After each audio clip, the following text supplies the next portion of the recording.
2. An antecedent and a horror. Joseph Curwen, as revealed by the rambling legends embodied in what Ward heard and unearthed, was a very astonishing, enigmatic, and obscurely horrible individual. He had fled from Salem to Providence, that universal haven of the odd, the free, and the dissenting, at the beginning of the great witchcraft panic, being in fear of accusation because of his solitary ways and queer chemical or alchemical experiments. He was a colorless-looking man of about 30, and was soon found qualified to become a freeman of Providence, thereafter buying a home lot just north of Gregory Dexter's at about the foot of Olney Street. His house was built on Stamper's Hill west of the town street, in what later became Olney Court, and in 1761 he replaced this with a larger one, on the same site, which is still standing. Now the first odd thing about Joseph Curwen was that he did not seem to grow much older than he had been on his arrival. He engaged in shipping enterprises. Have been nearly a century old, but the first low gambrel-roofed one with the windowless attic and shingled sides, whose timbers he took the peculiar precaution of burning after its demolition. Here there was less mystery, it is true, but the hours at which lights were seen, the secretiveness of the two swarthy foreigners who comprised the only menservants, the hideous indistinct mumbling of the incredibly aged French housekeeper, the large amounts of food seen to enter a door within which only told you. And again I ask that you shall write me as Jedediah and not Simon. In this community a man may not live too long, and you know my plan by which I came back as my son. I am desirous you will acquaint me with what ye black man learnt from Sylvanus Cassidius in ye vault, under ye Roman wall, and will be obliged for ye lendig of ye ms. You speak of. Another and unsigned letter from Philadelphia provoked equal thought, especially for the following passage. I will observe what you say. Respecting the sending of accounts only by year vessels, but cannot always be certain when to expect them. In the matter spoke of, I require only one more thing, but wish to be sure I apprehend you exactly. You inform me that no part must be missing if the finest effects are to be had, but you cannot but know how hard it is to be sure. It seems a great hazard and burthen to take away the whole box, and in town, i.e. St. Peter's, St. Paul's, St. Mary's or Christ Church, it can scarce be done at all. But I know what imperfections were in the one I raced up October last, and how many live specimens you were forked to employ before you hit upon the right mode in the year 1766, so will be guided by you in all matters. I am impatient for year brig, and inquire daily at Mr. Biddle's wharf. A third suspicious letter was in an unknown tongue and even an unknown alphabet. In the Smith diary found by Charles Ward a single oft-repeated combination of characters is clumsily copied, and authorities at Brown University have pronounced the alphabet Amharic or Abyssinian, although they do not recognize the word. None of these epistles was ever delivered to Curwen, though the disappearance of Jedediah Orne from Salem as recorded shortly afterward showed that the Providence men took certain quiet steps. The Pennsylvania Historical Society also has some curious letters received by Dr. Shippen regarding the presence of an unwholesome character in Philadelphia. But more decisive steps were in the air. And it is in the secret assemblages of sworn and tested sailors and faithful old privateersmen in the brown warehouses by night that we must look for the main fruits of Whedon's disclosures. Slowly and surely a plan of campaign was under development which would leave no trace of Joseph Curwen's noxious mysteries. Curwen, despite all precautions, apparently felt that something was in the wind, for he was now remarked to wear an unusually worried look. His coach was seen at all hours in the town and on the Patuxent Road, and he dropped little by little the air of forced geniality with which he had latterly sought to combat the town's prejudice. The nearest neighbors to his farm, the Fenners, one night remarked a great shaft of light shooting into the sky from some aperture in the roof of that cryptical stone building with the high, excessively narrow windows, an event which they quickly communicated to John Brown in Providence.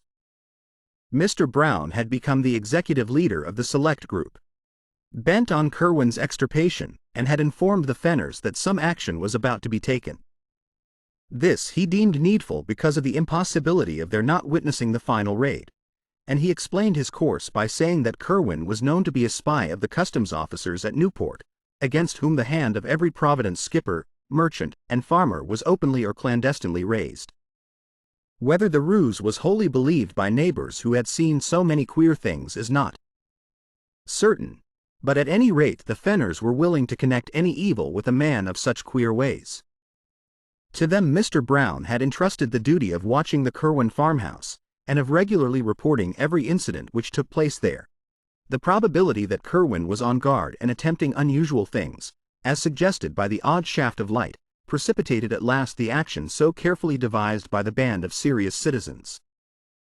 According to the Smith diary, a company of about 100 men met at 10 p.m. on Friday, April 12, 1771, in the great room of Thurston's Tavern at the sign of the Golden Lion on Weybosset Point across the bridge. Of the guiding group of prominent men, in addition to the leader John Brown, there were present Dr. Bowen, with his case of surgical instruments, President Manning without the great periwig, the largest in the colonies, for which he was noted, Governor Hopkins, wrapped in his dark cloak and accompanied by his seafaring brother Essex, whom he had initiated. At the last moment, with the permission of the rest, John Carter, Captain Mathewson, and Captain Whipple, who was to lead the actual raiding party. These chiefs conferred apart in a rear chamber, after which Captain Whipple emerged to the great room and gave the gathered seamen their last oaths and instructions.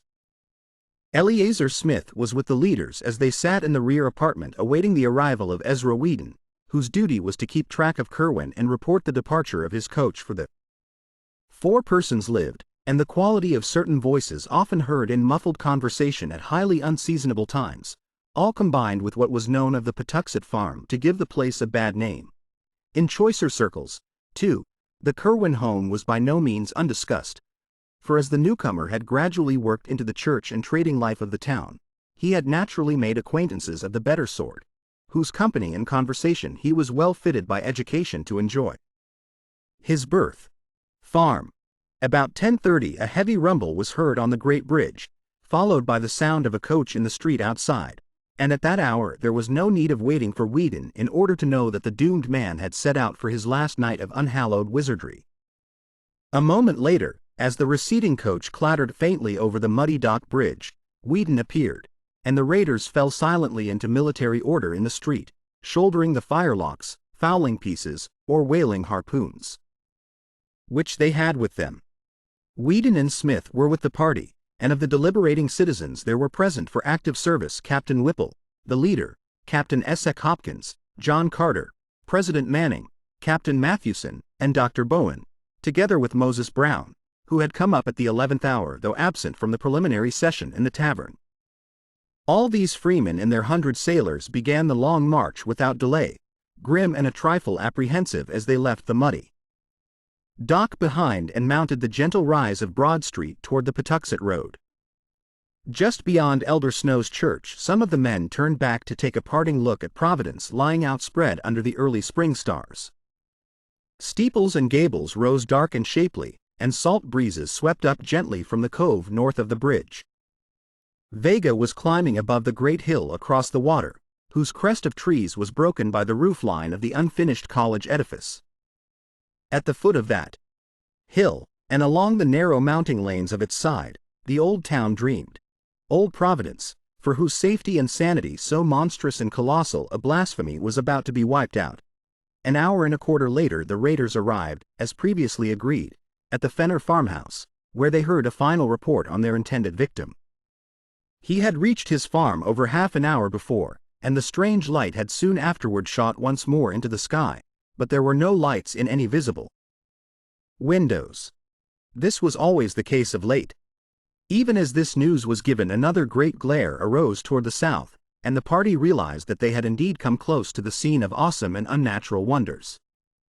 Captain Whipple now ordered his force to separate into 3 divisions, one of 20 men under Eleazar Smith to strike across to the shore and guard the landing place against possible reinforcements for Curwen until summoned by a messenger for desperate service, a second of 20 men under Captain Essex Hopkins to steal down into the river valley behind the Curwen farm and demolish with axes or gunpowder the oaken door in the high, steep bank, and the third to close in on the house and adjacent buildings themselves.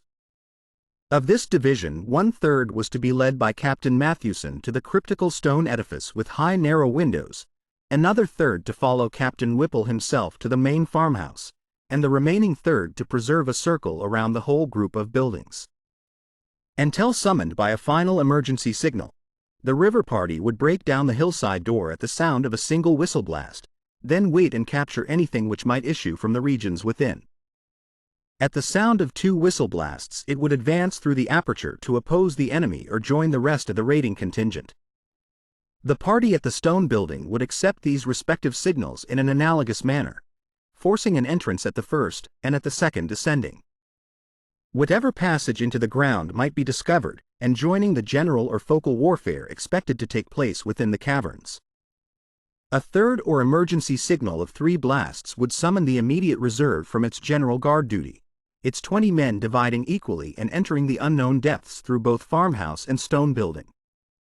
Captain Whipple's belief in the existence of catacombs was absolute, and he took no alternative into consideration when making his plans. He had with him a whistle of great power and shrillness, and did not fear any upsetting or misunderstanding of signals. The final reserve at the landing, of course, was nearly out of the whistle's range, hence would require a special messenger if needed for help. Moses Brown and John Carter went with Captain Hopkins to the river bank, while President Manning was detailed with Captain Mathewson to the stone building. Dr. Bowen, with Ezra Whedon, remained in Captain Whipple's party, which was to storm the farmhouse itself. The attack was to begin as soon as a messenger from Captain Hopkins had joined Captain Whipple to notify him of the river party's readiness. The leader would then deliver the loud single blast, and the various advance parties would commence their simultaneous attack on 3 points. Shortly before 1 a.m., the 3 divisions left the Fenner farmhouse, one to guard the landing, another to seek the river valley and the hillside door, and the third to subdivide and attend to the actual buildings.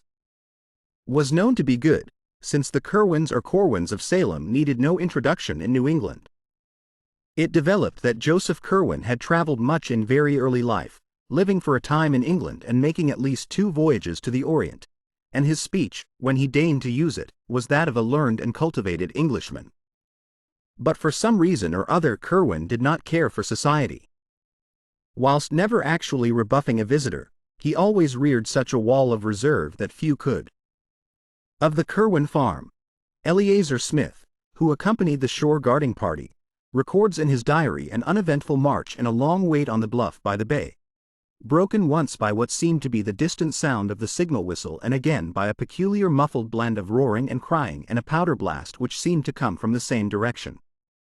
Later on, one man thought he caught some distant gunshots, and still later Smith himself felt the throb of titanic and thunderous words resounding in upper air. It was just before dawn that a single haggard messenger with wild eyes and a hideous unknown odor about his clothing appeared and told the detachment to disperse quietly to their homes and never again think or speak of the night's doings or of him who had been Joseph Curwen. Something about the bearing of the messenger carried a conviction which his mere words could never have conveyed, for though he was a seaman well known to many of them, there was something obscurely lost or gained in his soul which set him forevermore apart. It was the same later on when they met other old companions who had gone into that zone of horror. Most of them had lost or gained something imponderable and indescribable. They had seen or heard or felt something which was not for human creatures, and could not forget it. From them there was never any gossip, for to even the commonest of mortal instincts there are terrible boundaries. And from that single messenger the party at the shore caught a nameless awe which almost sealed their own lips. Very few are the rumors which ever came from any of them, and Eleazar Smith's diary is the only written record which has survived from that whole expedition which set forth from the sign of the Golden Lion under the stars. Charles Ward, however, discovered another vague sidelight in some Fenner correspondence which he found in New London, where he knew another branch of the family had lived. It seems that the Fenners, from whose house the doomed farm was distantly visible, had watched the departing columns of raiders, and had heard very clearly the angry barking of the Curwen dogs, followed by the first shrill blast which precipitated the attack. This blast had been followed by a repetition of the great shaft of light from the stone building, and in another moment, after a quick sounding of the second signal ordering a general invasion, there had come a subdued prattle of musketry followed by a horrible roaring cry which the Correspondent Luke Fenner had represented in his epistle by the characters, war arwar. This cry, however, had possessed a quality which no mere writing could convey, and the correspondent mentions that his mother fainted completely at the sound.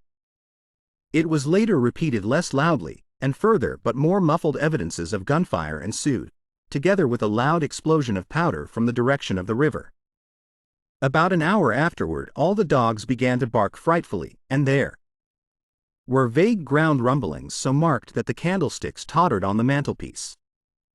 A strong smell of sulfur was noted, and Luke Fenner's father declared that he heard the third or emergency whistle signal, though the others failed to detect it. Muffled musketry sounded again, followed by a deep scream less piercing but even more horrible than those which had preceded it. A kind of throaty, nastily plastic cough or gurgle whose quality as a scream must have come more from its continuity and psychological import than from its actual acoustic value. Then the flaming thing burst into sight at a point where the Curwen farm ought to lie, and the human cries of desperate and frightened men were heard. Muskets flashed and cracked, and the flaming thing fell to the ground. A second flaming thing appeared, and a shriek of human origin was plainly distinguished. Fenner wrote that he could even gather a few words belched in frenzy. "Almighty, protect thy lamb." Then there were more shots, and the second flaming thing fell. After that came silence for about 3/4 of an hour, at the end of which time little Arthur Fenner, Luke's brother, exclaimed that he saw a red fog going up to the stars from the accursed farm in the distance. No one but the child can testify to this, but Luke admits the significant coincidence implied by the panic of almost convulsive fright which at the same moment arched the backs and stiffened the fur of the 3 cats then within the room. 5 minutes later a chill wind blew up, and the air became suffused with an intolerable stench that only the strong freshness of the sea could have prevented its being noticed by the shore party or by any wakeful souls in the Patuxet village. This stench was nothing which any of the Fenners had ever encountered before, and produced a kind of clutching, amorphous fear beyond that of the tomb or the charnel house. Close upon it came the awful voice which no hapless hearer will ever be able to forget. Think of anything to say to him which would not sound inane. There seemed to lurk in his bearing some cryptic, sardonic arrogance, as if he had come to find all human beings dull though having moved among stranger and more potent entities. When Dr. Checkley the famous wit came from Boston in 1738 to be rector of King's Church, he did not neglect calling on one of whom he soon heard so much, but left in a very short while because of some sinister undercurrent he detected in his host's discourse. Thundered out of the sky like a doom, and windows rattled as its echoes died away. It was deep and musical, powerful as a bass organ, but evil as the forbidden books of the Arabs. What it said no man can tell, for it spoke in an unknown tongue, but this is the writing Luke Fenner set down to portray the demoniac intonations. Desmes jeshet bone dosefeduvemaenitemoss. Not till the year 1919 did any soul link this crude transcript with anything else in mortal knowledge, but Charles Ward paled. As he recognized what Mirandola had denounced in Shudders as the ultimate horror among black magic's incantations, an unmistakable human shout or deep chorused scream seemed to answer this malign wonder from the Curwen farm, after which the unknown stench grew complex with an added odor equally intolerable. A wailing distinctly different from the scream now burst out, and was protracted ululantly in rising and falling paroxysms. At times it became almost articulate, though no auditor could trace any definite words, and at one point it seemed to verge toward the confines of diabolic and hysterical laughter. Then a yell of utter, ultimate fright and stark madness wrenched from scores of human throats, a yell which came strong and clear despite the depth from which it must have burst, after which darkness and silence ruled all things. Spirals of acrid smoke ascended to blot out the stars, though no flames appeared and no buildings were observed to be gone or injured on the following day. Toward dawn, 2 frightened messengers with monstrous and unplaceable odors saturating their clothing knocked at the Fenner door and requested a keg of rum, for which they paid very well indeed. One of them told the family that the affair of Joseph Curwen was over, and that the events of the night were not to be mentioned again. Arrogant as the order seemed, the aspect of him who gave it took away all resentment and lent it a fearsome authority, so that only these furtive letters of Luke Fenner, which he urged his Connecticut relative to destroy, remained to tell what was seen and heard. The non-compliance of that relative, whereby the letters were saved after all, has alone kept the matter from a merciful oblivion. Charles Ward had one detail to add as a result of a long canvass of Patuxet residents for ancestral traditions. Old Charles Slocum of that village said that there was known to his grandfather a queer rumor concerning a charred, distorted body found in the fields a week after the death of Joseph Curwen was announced. What kept the talk alive was the notion that this body, so far as could be seen in its burnt and twisted condition, was neither thoroughly human nor wholly allied to any animal which Patuxet folk had ever seen or read about. Not one man who participated in that terrible raid could ever be induced to say a word concerning it, and every fragment of the vague data which survives comes from those outside the final fighting party. There is something frightful in the care with which these actual raiders destroyed each scrap which bore the least allusion to the matter. 8 sailors had been killed, but although their bodies were not produced, their families were satisfied with the statement that a clash with customs officers had occurred. The same statement also covered the numerous cases of wounds, all of which were extensively bandaged and treated only by Dr. Jabez Bowen, who had accompanied the party. Hardest to explain was the nameless odor clinging to all the raiders, a thing which was discussed for weeks. Of the citizen leaders, Captain Whipple and Moses Brown were most severely hurt, and letters of their wives testify the bewilderment which their reticence and close guarding of their bandages produced. Psychologically, every participant was aged, sobered, and shaken. It is fortunate that they were all strong men of action and simple, orthodox religionists, for with more subtle introspectiveness and mental complexity they would have fared ill indeed. President Manning was the most disturbed, but even he outgrew the darkest shadow, and smothered memories in prayers. Every man of those leaders had a stirring part to play in later years, and it is perhaps fortunate that this is so. Little more than a 12-month afterward, Captain Whipple led the mob who burnt the revenue ship Gaspee, and in this bold act we may trace one step in the blotting out of unwholesome images. There was delivered to the widow of Joseph Curwen a sealed leaden coffin of curious design, obviously found ready on the spot when needed, in which she was told her husband's body lay. He had, it was explained, been killed in a customs battle about which it was not politic to give details. More than this no tongue ever uttered of Joseph Curwen's end, and Charles Ward had only a single hint wherewith to construct a theory. This hint was the merest thread, a shaky underscoring of a passage in Jedediah Orne's confiscated letter to Curwen, as partly copied. Charles Ward told his father, when they discussed Curwen one winter evening, that he would give much to learn what the mysterious old man had said to the sprightly cleric, but that all diarists agree concerning Dr. Checkley's reluctance to repeat anything he had heard. The good man had been hideously shocked, and could never recall Joseph Curwen without a visible loss of the gay urbanity for which he was famed. More definite, however, was the reason why another man of taste and breeding avoided. In Ezra Whedon's handwriting, the copy was found in the possession of Smith's descendants, and we are left to decide whether Whedon gave it to his companion after the end, as a mute clue to the abnormality which had occurred, or whether, as is more probable, Smith had it before, and added the underscoring himself from what he had managed to extract from his friend by shrewd guessing and adroit cross-questioning. The underlined passage is merely this: I say to you again, do not call up any that you cannot put down, by the which I mean, any that can in turn call up somewhat against you, whereby your powerfulest devices may not be of use. Ask of the lesser, lest the greater shall not wish to answer, and shall commend more than you. In the light of this passage, and reflecting on what last unmentionable allies a beaten man might try to summon in his direst extremity, Charles Ward may well have wondered whether any citizen of Providence killed Joseph Curwen. The deliberate effacement of every memory of the dead man from Providence life and annals was vastly aided by the influence of the raiding leaders.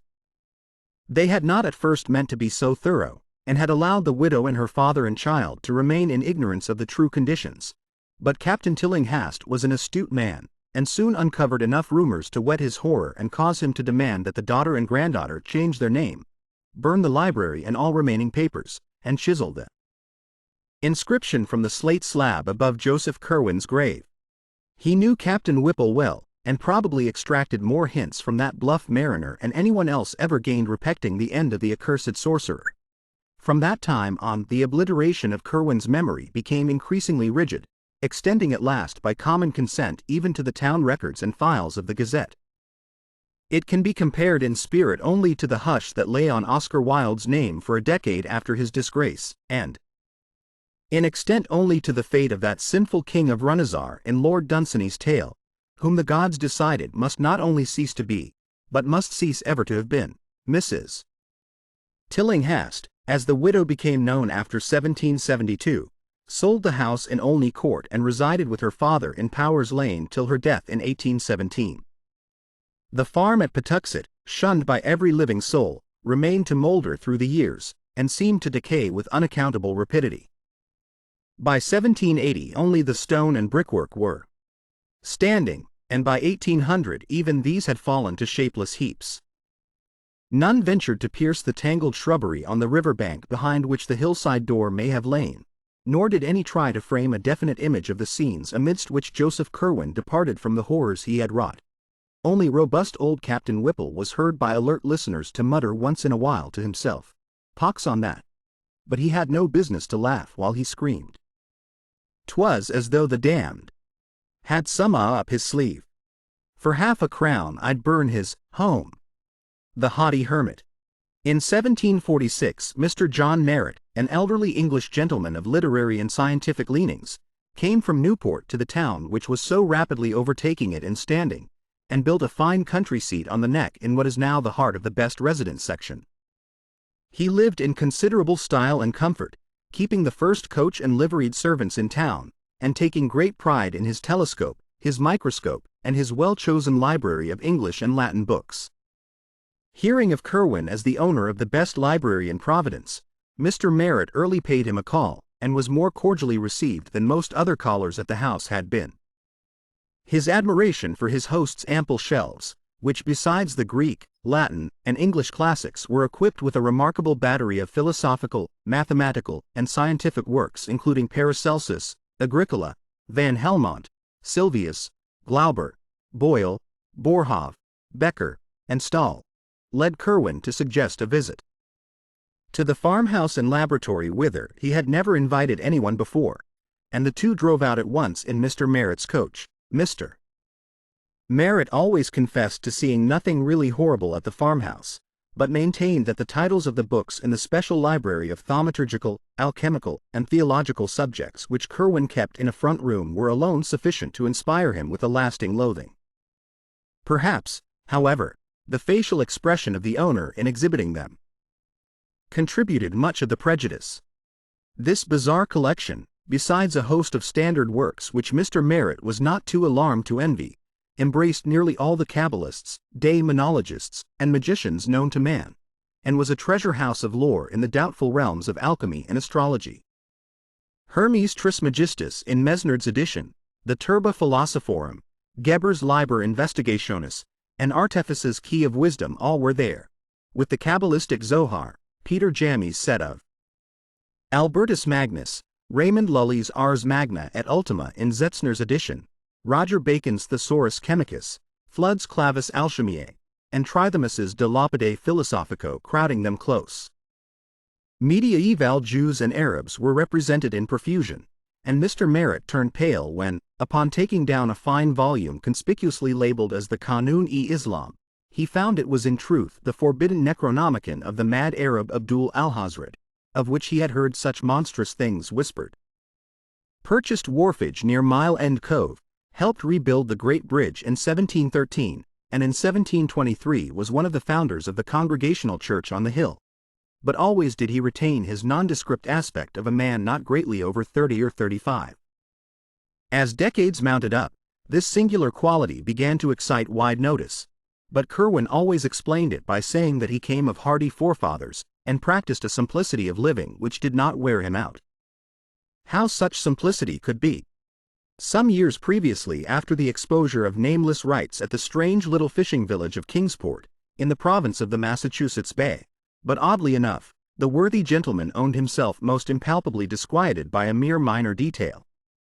On the huge mahogany table there lay face downwards a badly worn copy of Borellus, bearing many cryptical marginalia and interlineations in Curwen's hand. The book was open at about its middle, and one paragraph displayed such thick and tremulous pen strokes beneath the lines of mystic black letter that the visitor could not resist scanning it through. Whether it was the nature of the passage underscored, or the feverish heaviness of the strokes which formed the underscoring, he could not tell, but something in that combination affected him very badly and very peculiarly. He recalled it to the end of his days, writing it down from memory in his diary and once trying to recite it to his close friend Dr. Checkley till he saw how greatly it disturbed the urbane rector. It read, "The essential salts of animals may be so prepared and preserved, that an ingenious man may have the whole Ark of Noah in his own study, and raise the fine shape of an animal out of its ashes at his pleasure, and by the like method from the essential salts of humane dust, a philosopher may, without any criminal necromancy, call up the shape of any dead ancestor from the dust whereinto his body has been incinerated." It was near the docks along the southerly part of the town street, however, that the worst things were muttered about Joseph Curwen. Sailors are superstitious folk, and the seasoned salts who manned the infinite rum, slave, and molasses sloops, the rakish privateers, and the great brigs of the Browns, Crawfords, and Tillinghasts, all made strange furtive signs of protection when they saw the slim, deceptively young-looking figure with its yellow hair and slight stoop entering the Curwen warehouse in Doubloon Street or talking with captains and supercargoes on the long quay where the Curwen ships rode restlessly. Curwen's own clerks and captains hated and feared him, and all his sailors were mongrel riff-raff from Martinique, St. Eustatius, Havana, or Port Royal. It was, in a way, the frequency with which these sailors were replaced which inspired the acutest and most tangible part of the fear in which the old man was held. A crew would be turned loose in the town on shore leave, some of its members perhaps charged with this errand or that, and when reassembled it would be almost sure to lack one or more men. That many of the errands had concerned the farm of Patuxet Road, and that few of the sailors had ever been seen to return from that place, was not forgotten, so that in time it became exceedingly difficult for Curwen to keep his oddly assorted hands. Almost invariably several would desert soon after hearing the gossip of the Providence wharves, and their replacement in the West Indies became an increasingly great problem to the merchant. By 1760 Joseph Curwen was virtually an outcast, suspected of vague horrors and demoniac alliances which seemed all the more menacing because they could not be named, understood, or even proved to exist. The last straw may have come from the affair of the missing soldiers in 1758, for in March and April of that year 2 royal regiments on their way to New France were quartered in Providence, and depleted by an inexplicable process far beyond the average rate of desertion. Rumor dwelt on the frequency with which Curwen was wont to be seen talking with the red-coated strangers, and as several of them began to be missed, people thought of the odd conditions among his own seamen. What would have happened if the regiments had not been ordered on, no one can tell. Meanwhile the merchant's worldly affairs were prospering. He had a virtual monopoly of the town's trade in saltpeter, black pepper, and cinnamon, and easily led any other one. Shipping establishments saved the Browns in his importation of brassware, indigo, cotton, woolens, salt, rigging, iron, paper, and English goods of every kind.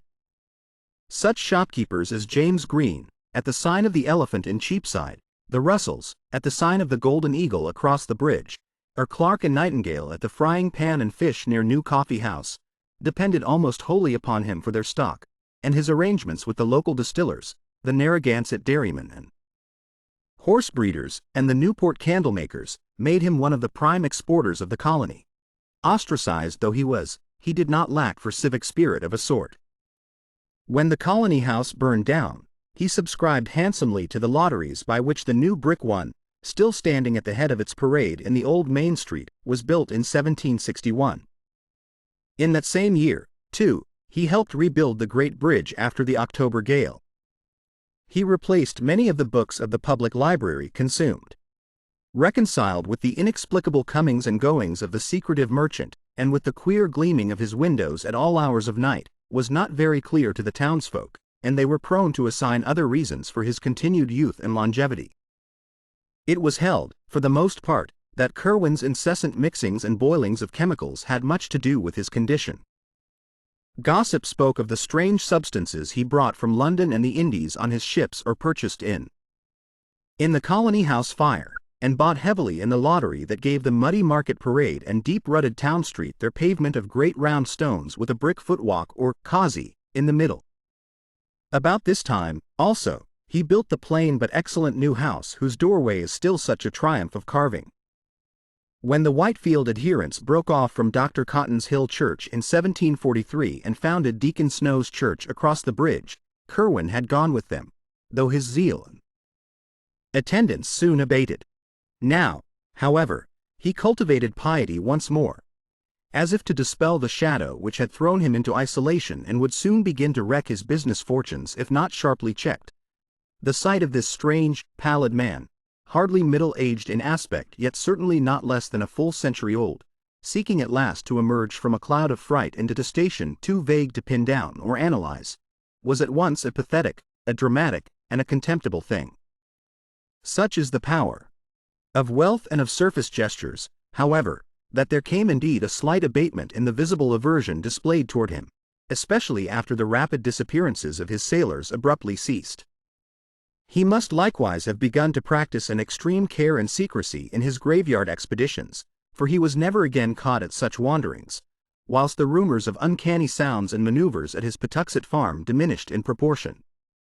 His rate of food consumption and cattle replacement remained abnormally high, but not until modern times, when Charles Ward examined a set of his accounts and invoices in the Shepley Library, did it occur to any person, save one embittered youth, perhaps, to make dark comparisons between the large number of guinea blacks he imported until 1766, and the disturbingly small number for whom he could produce bona fide bills of sale either to slave dealers at the Great Bridge or to the planters of the Narragansett country. Certainly, the cunning and ingenuity of this abhorred character were uncannily profound, once the necessity for their exercise had become impressed upon him. But of course the effect of all this belated mending was necessarily slight. Curwen continued to be avoided and distrusted, as indeed the one fact of his continued air of youth at a great age would have been enough to warrant, and he could see that in the end his fortunes would be likely to suffer. His elaborate studies and experiments, whatever they may have been, apparently required a heavy income for their maintenance, and since a change of environment would deprive him of the trading advantages he had gained, it would not have profited him to begin anew in a different region just then. Judgment demanded that he patch up his relations with the townsfolk of Providence, so that his presence might no longer be a signal for hushed conversation, transparent excuses or errands elsewhere, and a general atmosphere of constraint and uneasiness. His clerks, being now reduced to the shiftless and impecunious residue whom no one else would employ, were giving him much worry, and he held to his sea captains and mates only by shrewdness in gaining some kind of ascendancy over them, a mortgage, a promissory note, or a bit of information very pertinent to their welfare. In many cases, diarists have recorded with some awe, Curwen showed almost the power of a wizard in unearthing family secrets for questionable use.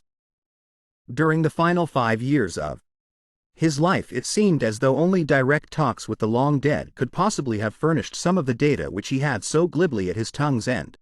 About this time the crafty scholar hit upon a last desperate expedient to regain his footing in the community. Hitherto a complete hermit, he now determined to contract an advantageous marriage, securing as a bride some lady whose unquestioned position would make all ostracism of his home impossible. It may be that he also had deeper reasons for wishing an alliance, reasons so far outside the known cosmic sphere that only papers found a century and a half after his death caused anyone to suspect them. But of this nothing certain can ever be learned. Naturally, he was aware of the horror and indignation with which any ordinary courtship of his would be received, hence he looked about for some likely candidate upon whose parents he might exert a suitable pressure. Such candidates, he found, were not at all easy to discover, since he had very particular requirements in the way of beauty, accomplishments, and social security. At length his survey narrowed down to the household of one of his best and oldest ship captains, a widower of high birth and unblemished standing named Duty Tillinghast, whose only daughter Eliza seemed dowered with every conceivable advantage save prospects as an heiress. Captain Tillinghast was completely under the domination of Curwen, and consented, after a terrible interview in his cupolaed house on Newport, Boston, and New York, and when old Dr. Jabez Bowen came from Rehoboth and opened his apothecary shop across the great bridge at the sign of the Unicorn and Mortar, there was ceaseless talk of the drugs, acids, and metals that the taciturn recluse incessantly bought or ordered from him. Acting on the assumption that Curwen possessed a wondrous and secret medical skill, many sufferers of various sorts applied to him for aid, but though he appeared to encourage their belief in a Powers Lane Hill, to sanction the blasphemous alliance, Eliza Tillinghast was at that time 18 years of age, and had been reared as gently as the reduced circumstances of her father permitted. She had attended Stephen Jackson's school opposite the courthouse parade, and had been diligently instructed by her mother, before the latter's death of smallpox in 1757, in all the arts and refinements of domestic life. A sampler of hers, worked in 1753 at the age of 9, may still be found in the rooms of the Rhode Island Historical Society. After her mother's death she had kept the house, aided only by one old black woman. Her arguments with her father concerning the proposed Curwen marriage must have been painful indeed, but of these we have no record.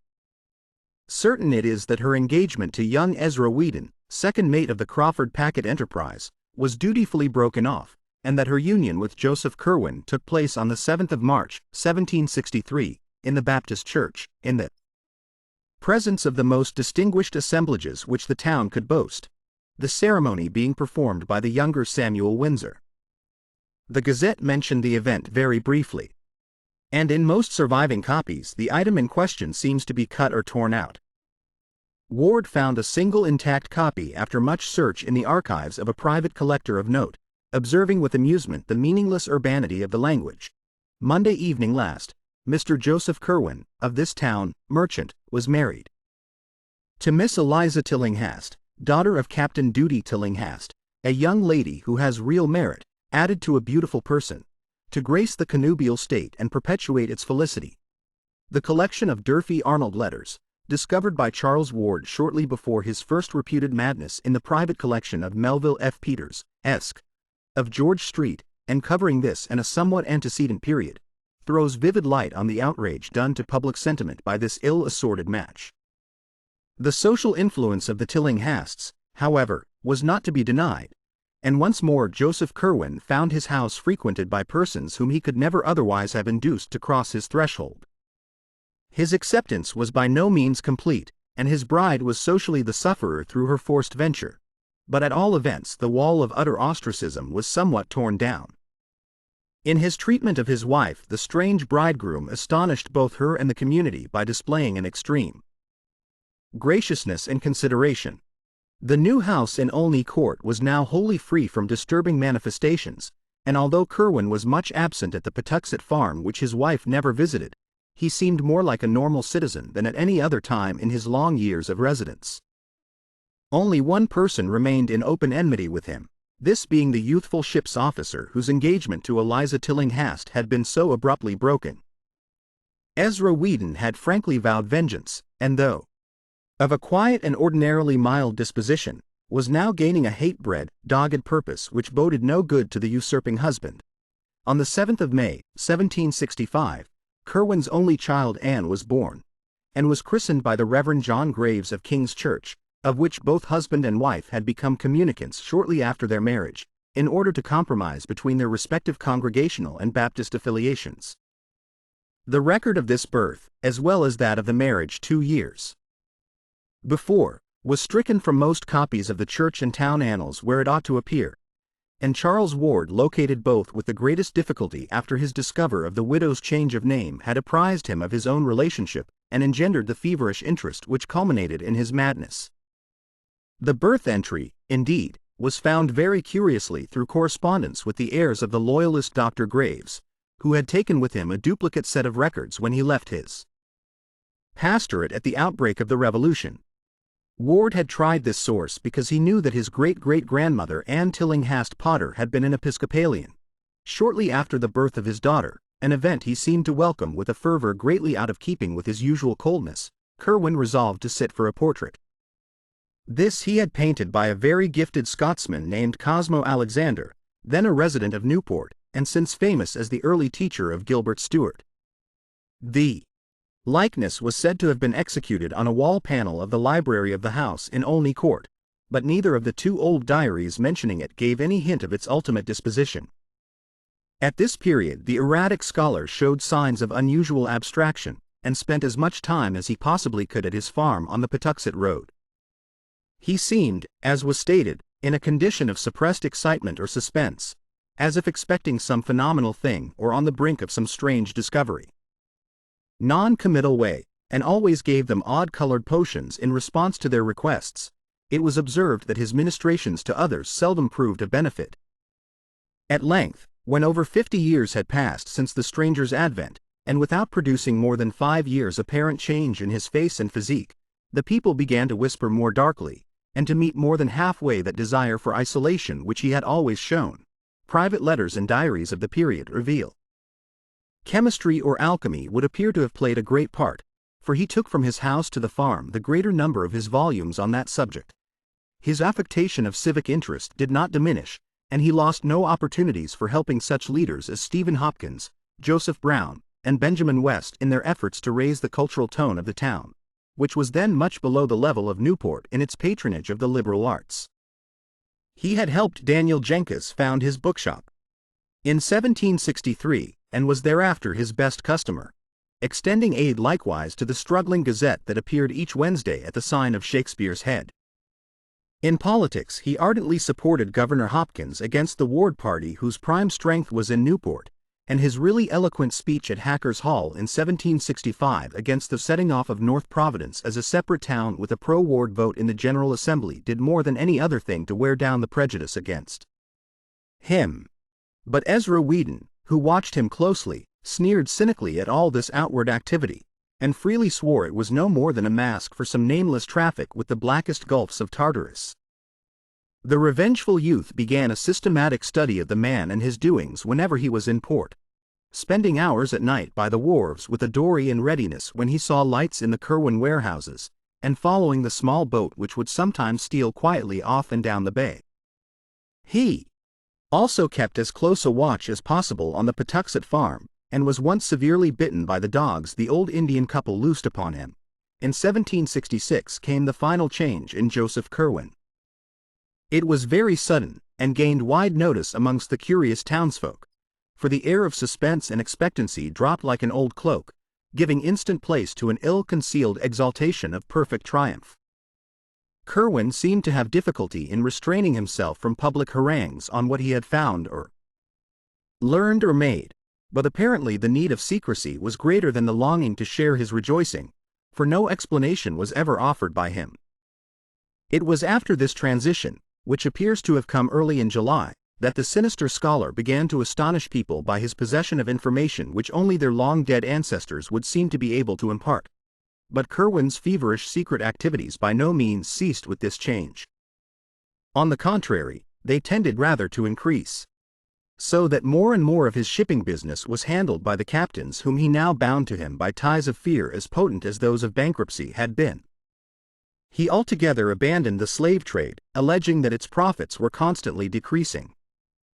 Every possible moment was spent at the Patuxet farm, although there were rumors now and then of his presence in places which, though not actually near graveyards, were yet so situated in relation to graveyards that thoughtful people wondered just how thorough the old merchant's change of habits really was. Ezra Whedon, though his periods of espionage were necessarily brief and intermittent on account of his sea voyaging, had a vindictive persistence which the bulk of the practical townsfolk and farmers lacked, and subjected Curwen's affairs to a scrutiny such as they had never had before. Many of the odd maneuvers of the strange merchant's vessels had been taken for granted on account of the unrest of the times, when every colonist seemed determined to resist the provisions of the Sugar Act which hampered a prominent traffic. Smuggling and evasion were the rule in Narragansett Bay, and nocturnal landings of illicit cargoes were continuous commonplaces. But Whedon, night after night following the lighters or small sloops which he saw steal off from the Curwen warehouses at the Town Street docks, soon felt assured that it was not merely His Majesty's armed ships which the sinister skulker was anxious to avoid. Prior to the change in 1766, these boats had for the most part contained chained Negroes, who were carried down and across the bay and landed at an obscure point on the shore just north of Patuxent, being afterward driven up the bluff and across country to the Curwen farm, where they were locked in that enormous stone outbuilding which had only 5 high narrow slits for windows. After that change, however, the whole program was altered. Importation of slaves ceased at once, and for a time Curwen abandoned his midnight sailings. Then, about the spring of 1767, a new policy appeared. Once more the lighters grew wont to put out from the black, silent docks, and this time they would go down the bay some distance, perhaps as far as Namquit Point, where they would meet and receive cargo from strange ships of considerable size and widely varied appearance. Curwen's sailors would then deposit this cargo at the usual point on the shore, and transport it overland to the farm, locking it in the same. 2. A multitude of other reasons why Joseph Curwen was marveled at, feared, and finally shunned like a plague. His passion for graveyards, in which he was glimpsed at all hours, and under all conditions, was notorious, though no one had witnessed any deed on his part which could actually be termed ghoulish. On the Patuxent Road he had a farm, at which he generally lived during the summer, and to which he would frequently be seen riding at various odd times of the day or night. Here his only cryptical stone building which had formerly received the Negroes. The cargo consisted almost wholly of boxes and cases, of which a large proportion were oblong and heavy and disturbingly suggestive of coffins. Whedon always watched the farm with unremitting assiduity, visiting it each night for long periods, and seldom letting a week go by without a sight except when the ground bore a footprint revealing snow. Even then he would often walk as close as possible in the traveled road or on the ice of the neighboring river to see what tracks others might have left.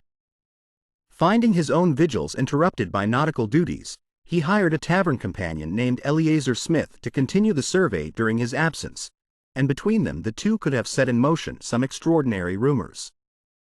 That they did not do so was only because they knew the effect of publicity would be to warn their quarry and make further progress impossible. Instead, they wished to learn something definite before taking any action. What they did learn must have been startling indeed, and Charles Ward spoke many times to his parents of his regret at Whedon's later burning of his notebooks. All that can be told of their discoveries is what Eleazar Smith jotted down in a none-too-coherent diary, and what other diarists and letter writers have timidly repeated from the statements which they finally made, and according to which the farm was only the outer shell of some vast and revolting menace, of a scope and depth too profound and intangible for more than shadowy comprehension. It is gathered that Whedon and Smith became early convinced that a great series of tunnels and catacombs, inhabited by a very sizable staff of persons besides the old Indian and his wife, underlay the farm. The house was an old peaked relic of the middle 17th century with enormous stacked chimney and diamond-paned lattice windows, the laboratory being in a lean-to toward the north, where the roof came nearly to the ground. This building stood clear of any other, yet judging by the different voices heard at odd times within, it must have been accessible through secret passages beneath. These voices, before 1766, were mere mumblings and Negro whisperings and frenzied screams, coupled with curious chants or invocations. After that date, however, they assumed a very singular and terrible cast as they ran the gamut betwixt dronings of dull acquiescence and explosions of frantic pain or fury, rumblings of conversations and whines of entreaty, pantings of eagerness and shouts of protest. They appeared to be in different languages, all known to Curwen, whose rasping accents were frequently distinguishable in reply, reproof, or threatening. Sometimes it seemed that several persons must be in the house: Curwen, certain captives, and the guards of those captives. There were voices of a sort that neither Whedon nor Smith had ever heard before despite their wide knowledge of foreign parts, and many that they did seem to place as belonging to this or that nationality. The nature of the conversations seemed always a kind of catechism, as if Curwen were extorting some sort of information from terrified or rebellious prisoners. Whedon had many verbatim reports of overheard scraps in his notebook, for English, French, and Spanish, which he knew were frequently used, but of these nothing has survived. He did, however, say that besides a few ghoulish dialogues in which the past affairs of Providence families were concerned, most of the questions and answers he could understand were historical or scientific, occasionally pertaining to very remote places and ages. Once, for example, an alternately raging and sullen figure was questioned in French about the Black Prince's massacre at Limoges in 1370, as if there were some hidden reason which he ought to know. Curwen asked the prisoner, if prisoner he were, whether the order to slay was given because of the sign of the goat found on the altar in the ancient Roman crypt beneath the cathedral, or whether the dark man of the Haute Vienne had spoken the 3 words. Failing to obtain replies, the inquisitor had seemingly resorted to extreme means, for there was a terrific shriek followed by silence and muttering and a bumping sound. None of these colloquies was ever ocularly witnessed, since the windows were always heavily draped. Once, though, during a discourse in an unknown tongue, a shadow was seen on the curtain which startled Whedon exceedingly, reminding him of one of the puppets in a show he had seen in the autumn of 1764 in Hackers Hall, when a man from Germantown, Pennsylvania, had given a clever mechanical spectacle advertised as his view of the famous city of Jerusalem, in which are represented Jerusalem, the Temple of Solomon, his royal throne, the noted towers and hills, likewise the suffering of our Savior from the Garden of Gethsemane to the cross on the hill of Golgotha. An artful piece of statuary, worthy to be seen by the visible servants, farmers, and caretakers, were a sullen pair of aged Narragansett Indians, the husband dumb and curiously scarred, and the wife of a very repulsive cast of countenance, probably due to a mixture of Negro blood. In the lead-to of this house was the laboratory where most of the chemical experiments were conducted. Curious porters and teamers who delivered bottles, bags, or boxes at the small red door would exchange accounts of the fantastic flasks, crucibles, alembics, and furnaces. Curious. It was on this occasion that the listener, who had crept close to the window of the front room whence the speaking proceeded, gave a start which roused the old Indian pair and caused them to loose the dogs on him. After that no more conversations were ever heard in the house, and Whedon and Smith concluded that Curwen had transferred his field of action to regions below. That such regions in truth existed, seemed amply clear from many things. Faint cries and groans unmistakably came up, now and then, from what appeared to be the solid earth in places far from any structure, whilst hidden in the bushes along the river bank in the rear, where the high ground sloped steeply down to the valley of the Patuxent, there was found an arched oaken door in a frame of heavy masonry, which was obviously an entrance to caverns within the hill. When or how these catacombs could have been constructed, Whedon was unable to say, but he frequently pointed out how easily the place might have been reached by bands of unseen workmen from the river. Joseph Curwen put his mongrel seamen to diverse uses indeed. During the heavy spring rains of 1769 the 2 watchers kept a sharp eye on the steep river bank to see if any subterranean secrets might be washed to light, and were rewarded by the sight of a profusion of both human and animal bones in places where deep gullies had been worn in the banks. Naturally, there might be many explanations of such things in the rear of a stock farm, and a locality where old Indian bury grounds were common, but Whedon and Smith drew their own inferences. It was in January 1770, whilst Whedon and Smith were still debating vainly on what, if anything, to think or do about the whole bewildering business, that the incident of the Fortaleza occurred.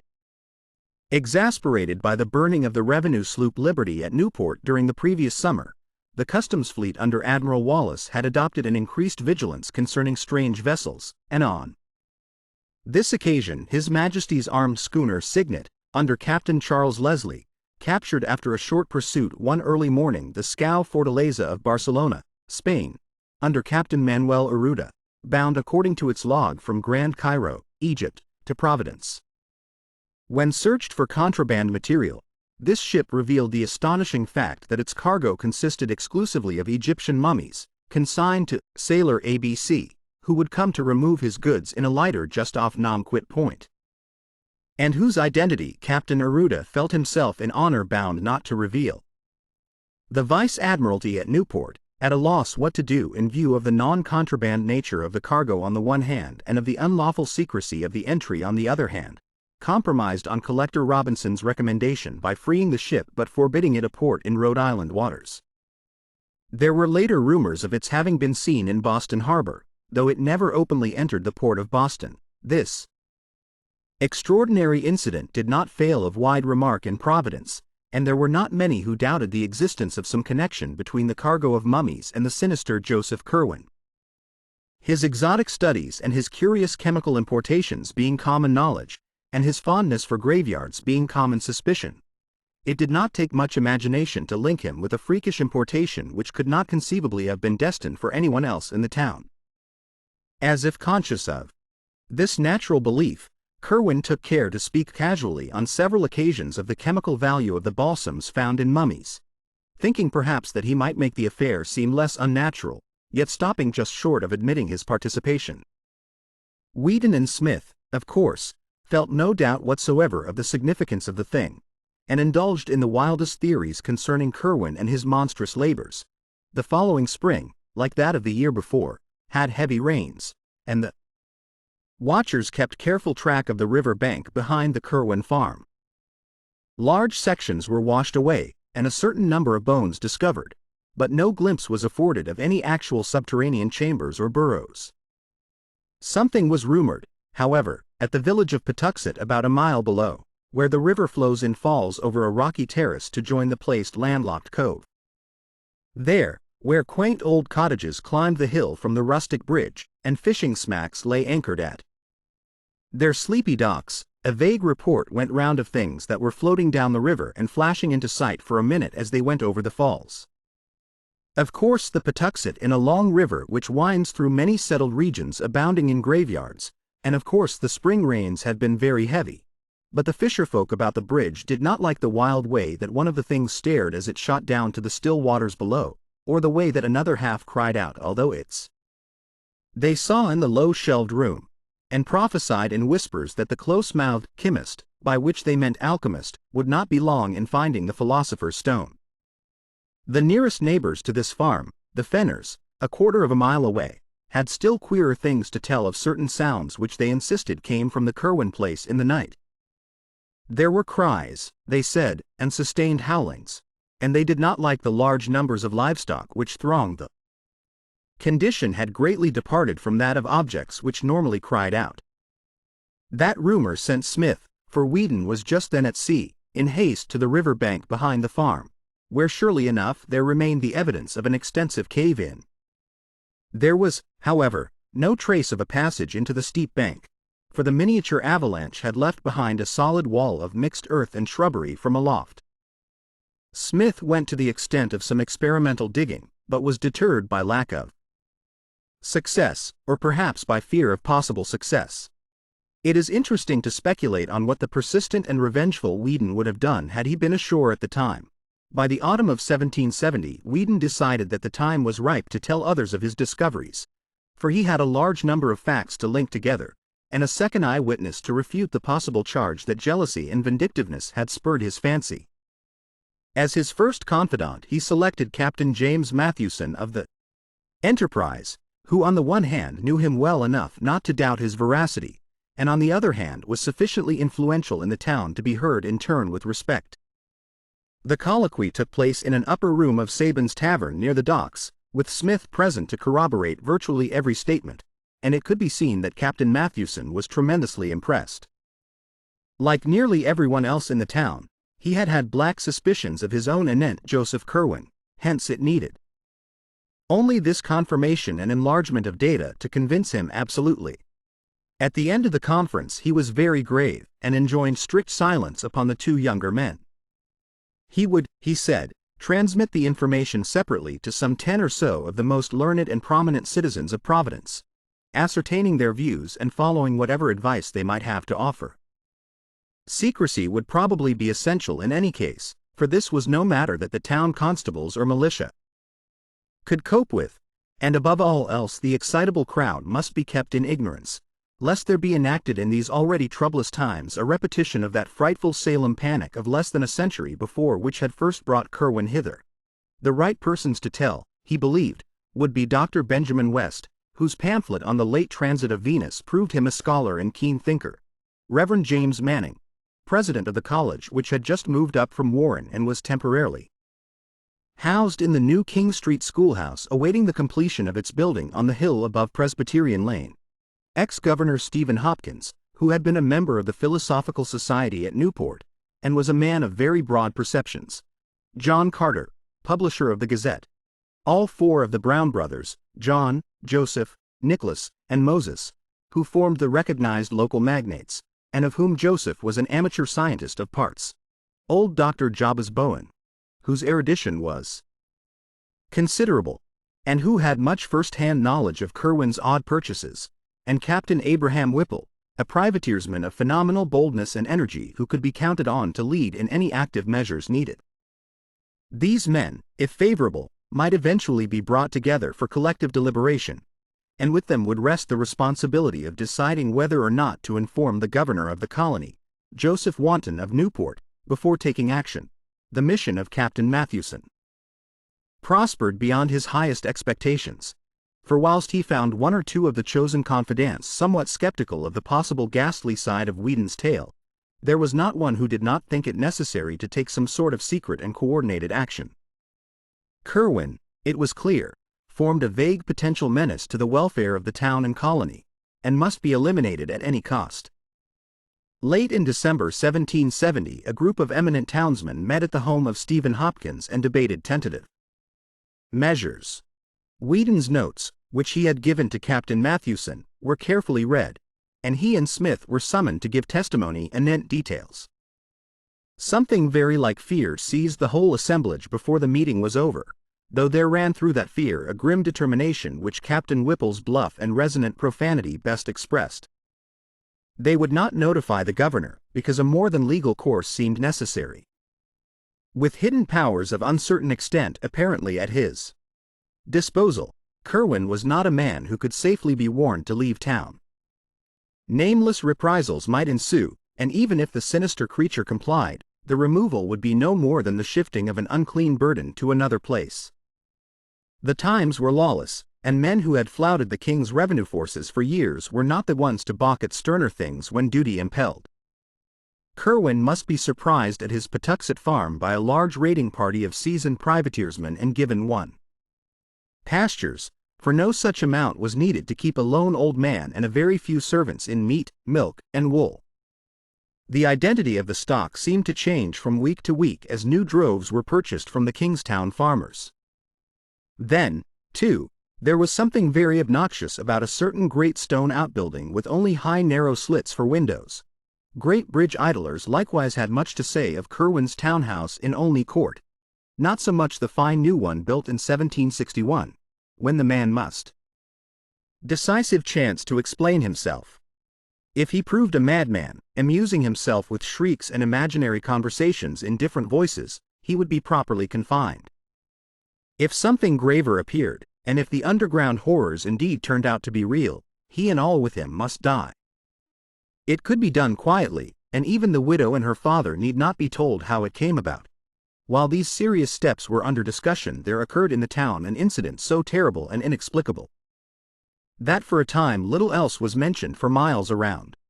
In the middle of a moonlight January night with heavy snow underfoot, there resounded over the river and up the hill a shocking series of cries which brought sleepy heads to every window, and people around Weybosset Point saw a great white thing plunging frantically along the badly cleared space in front of the Turk's Head. There was a baying of dogs in the distance, but this subsided as soon as the clamor of the awakened town became audible. Parties of men with lanterns and muskets hurried out to see what was happening, but nothing rewarded their search. The next morning, however, a giant, muscular body, stark naked, was found on the jams of ice around the southern piers of the Great Bridge, where the long dock stretched out beside Abbott's Distill House, and the identity of this object became a theme for endless speculation and whispering. It was not so much the younger as the older folk who whispered, for only in the patriarchs did that rigid face with horror-bulging eyes strike any chord of memory. They, shaking as they did so, exchanged furtive murmurs of wonder and fear, for in those stiff, hideous features lay a resemblance so marvelous as to be almost an identity. And that identity was with a man who had died full 50 years before. Ezra Whedon was present at the finding, and remembering the baying of the night before, set out along Weybosset Street and across Muddy Dock Bridge whence the sound had come. He had a curious expectancy, and was not surprised when, reaching the edge of the settled district where the street merged into the Patuxent Road, he came upon some very curious tracks in the snow. The naked giant had been pursued by dogs and many booted men, and the returning tracks of the hounds and their masters could be easily traced. They had given up the chase upon coming too near the town. Whedon smiled grimly, and as a perfunctory detail traced the footprints back to their source.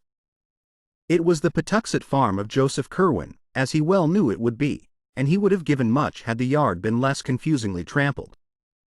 As it was, he dared not seem too interested in full daylight. Dr. Bowen, to whom Whedon went at once with his report, performed an autopsy on the strange corpse, and discovered peculiarities which baffled him utterly. The digestive tracts of the huge man seemed never to have been in use, whilst the whole skin had a coarse, loosely knit texture. Impossible to account for. Impressed by what the old men whispered of this body's likeness to the long-dead blacksmith Daniel Green, whose great-grandson Aaron Hoppin was a supercargo in Curwen's employ, Whedon asked casual questions till he found where Green was buried. That night a party of 10 visited the Old North burying ground opposite Herndon's Lane and opened a grave. They found it vacant, precisely as they had expected. Meanwhile arrangements had been made with the post-riders to intercept Joseph Curwen's mail, and shortly before the incident of the naked body there was found a letter from one Jedediah Orne of Salem which made the cooperating citizens think deeply. Parts of it, copied and preserved in the private archives of the Smith family where Charles Ward found it, ran as follows: I delight that you continue in ye get old matters in your way, and do not think better was done at Mr. Hutchinson's in Salem village. Certainly, there was nothing but ye liveliest awfulness in that which H raced up from what he could gather only a part of. What you sente did not work, whether because of anything missing, or because ye words were not right for my speakig or yeer copyig. I alone am at a loss. I have not ye chemical art to follow Borellus, and own myself confounded by ye 7 book of ye Necronomicon that you recommende.